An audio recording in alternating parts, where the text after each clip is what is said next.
दोस्तों, welcome in पोलो रॉल किला यूट्यूब चैनल और आप सबका बहुत बहुत स्वागत है हमारे पोलो रॉल किला यूट्यूब चैनल में।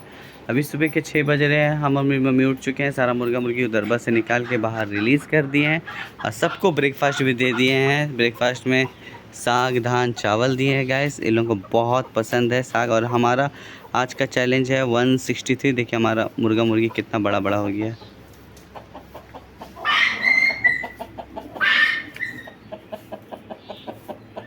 ये हमारा फार्म का सबसे बड़ा मुर्गा है।